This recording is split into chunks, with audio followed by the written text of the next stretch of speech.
So Mary Trump, PhD, Donald Trump's niece, in her tell-all book about Donald Trump, apparently fails or neglects to mention how Donald Trump allegedly routinely used anti-Semitic and racist slurs growing up, and Rachel Maddow, in her interview with Mary Trump, doesn't think this is a little suspicious. It is time for Fake News Friday.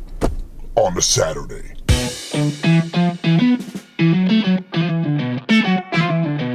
Viva Frei, Montreal litigator turned YouTuber, and I couldn't get this episode of Fake News Friday out yesterday on a Friday because I was too busy catching sunfish with lampreys attached to them and dispatching the lampreys and saving the sunfish.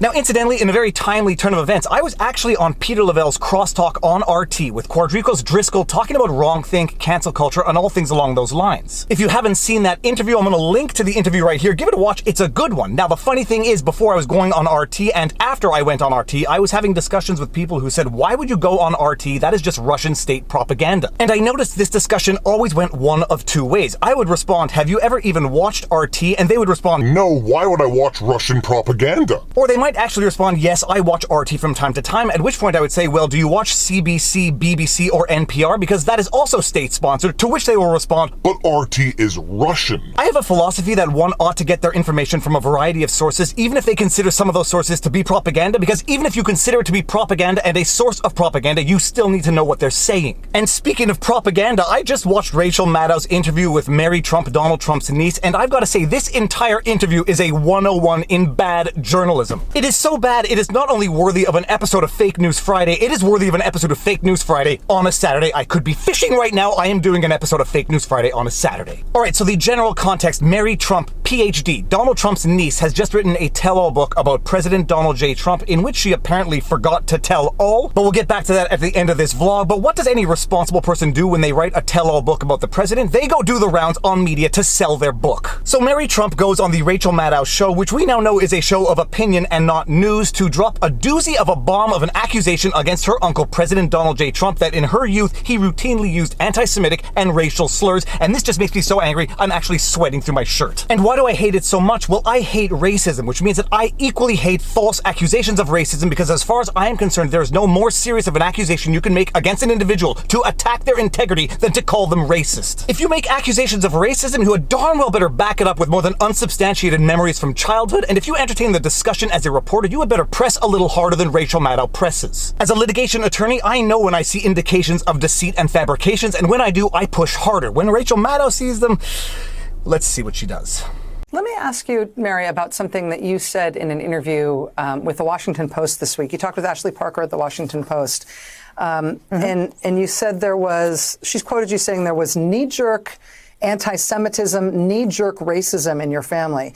The Post quotes you as saying, growing up, it was sort of normal to hear them use the N-word or use anti-Semitic expressions.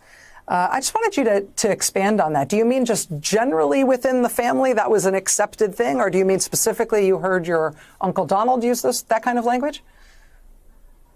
Just generally, with the older generations, as if it were perfectly commonplace and ordinary to say such things. Now, first things first, among the most relevant things here is that the accusations of racism, as detailed in the interview she previously gave that they are referencing, those accusations of racism are against Mary Trump's own family, her immediate family. So already you can imagine that Mary Trump is going to have an incentive to deflect the accusations away from her family onto somebody else. And that is exactly what she does. But before she does that, focus on this specific thing that she says. Just generally, with the older generations, as if it were perfectly commonplace and ordinary to say such things. Mary Trump is being asked about a specific statement she made about how growing up it was normal to hear racist slurs in her household, and her memory is that just generally about the older generation when it comes to her own family. When she's faced with her own admission about her own family using racist and anti-Semitic slurs, her memory is only general and vague about the older generation, but it gets very specific magically when it comes to her uncle Donald J. Trump.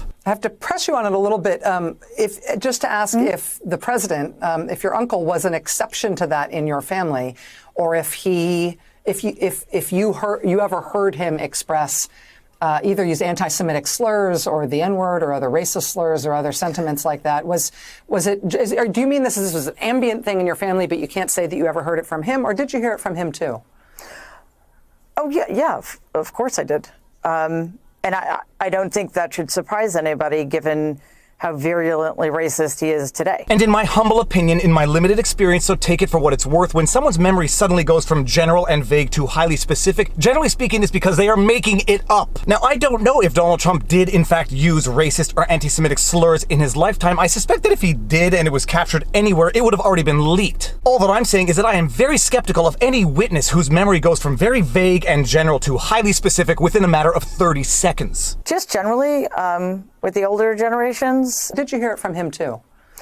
Oh, yeah, of course I did. And there is another hard indication of deceit which gets my lawyer senses tingling, and it is this statement right here. And I don't think that should surprise anybody given how virulently racist he is today. As far as I am concerned, this statement is a gem of an indication of a fabrication. On the one hand, this is a tacit admission from Mary Trump that she does know that her allegations are in fact going to shock people. Donald Trump won the Ellis Island Award in 1986. Did Donald Trump receive an Ellis Island Award in 1986? It might seem unbelievable to some that Donald Trump could have been considered for an award in celebration of, quote, patriotism, tolerance, brotherhood, and diversity. Confirmed true by Snopes. And you know that had to have hurt Snopes to confirm as true. And Mary Trump says, I don't think that should surprise anybody because she knows it will in fact surprise people, and she is trying to convince them that it shouldn't surprise them. It is just a telling thing to say in general. If you are in fact speaking the truth, it shouldn't matter to you in your response whether or not other people believe or are surprised by the truth. And there is another reason why I think that that addition to her answer is an indication of deceit or fabrication. My psychological analysis of that portion of her answer, and yes, part of being a lawyer is in fact being a psychologist, is that when people try to bring other people into their deceitful statement, they do it because they want to sort of divvy up responsibility for that false statement. They say something which they know or believe to be false, but then say, well, everybody knows that, as if to say, well, now everybody is partaking in the wrongful belief. To me, it is a sign of indication. Take it for what it's worth for yourselves, but that is my humble opinion. And you would think after hearing a bombshell of a revelation like that, you would see some Pulitzer Prize winning follow-up questions from your journalist. So let's see what Rachel Maddow does, shall we?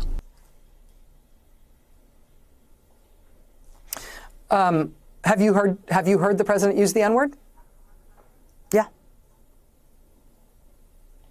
And anti-Semitic slurs specifically? Yes. Not one meaningful, substantive follow-up question. Not what, who, when, why, where, or how, just nodding the head like an actor playing a role. I have heard people say racist and anti-Semitic things in my life. It is a jarring experience, and you remember the details. If I'm Rachel Maddow, I am asking, what did he say? When did he say it? Where were you when he said it? How did you respond when he said it? Questions, facts, and evidence, not me nodding my head as though my disapproval is somehow an affirmation of the statement that was just made. But it gets even better, and to pull out the classic meme... But wait! There's more! Hang on to your seat, baby! Cause this one's a screamer! I need to tell you, we did ask the White House tonight for a response to Mary Trump's claims that she has heard the president use anti-Semitic slurs and racial slurs, including specifically the N-word. The White House gave us this statement in response. They said, quote, "This is a book of falsehoods, plain and simple. The president doesn't use those words." To be clear, this claim that Mary Trump says she's heard the president use the N-word and other racist slurs and anti-Semitic slurs, that claim isn't actually from her book. That claim isn't actually from her book. That claim isn't actually from her book. It's just something she said in this interview, so them denouncing the book doesn't help. But still, we thank the White House for at least giving us the statement. Let that sink in for 1 second. Rachel Maddow is now proudly saying that that claim, Mary Trump's claim that Donald J. Trump used racist and anti-Semitic slurs, is in fact not in her book, as though that makes Donald Trump look dumb or bad for having not read the book. Rachel Maddow doesn't stop for 1 second to think that isn't it a little bit fishy that Mary Trump just wrote a tell-all book about the President of the United States, and whoa, she somehow forgot to mention in this tell-all book that her uncle routinely used anti-Semitic and racist slurs in her childhood? That doesn't strike you as a little bit fishy? That is fishy to the point of lacking total credibility, and maybe the reason why she didn't put it in her book is because she didn't want to get sued for libel, but she just spoke it, so she might very well get sued for slander now. But this is critical thinking 101. The fact that accusations of racism and anti-Semitism did not make its way into Mary Trump's tell-all book about her uncle Donald J. Trump might be a good indication that, at the very least, a few follow-up questions are in order. The bottom line, you make accusations of racism, anti-Semitism, sexism, any ism against any individual, you had better have hard evidence to back it up, because there are few more serious accusations you can make against an individual than calling them an ism. Sorry, not an ist. But you know what I mean. And with that said, if you like my videos and you like my content, please be sure to like, share, subscribe, hit the notification bell, drop a comment in the comment section below because it feeds the algorithm. If you want to support the channel, all of these support links are in the pinned comment. We've got merch that will not have my sweat in it, PayPal, Patreon, Subscribe Star, YouTube membership, where everyone who supports the channel gets sneak peeks of my videos in as much as I can publish them. Right now, I have to get on the lake, I hear the pikes a calling, and I gotta catch a fish. And now you know your vlog. Peace out. Booyah!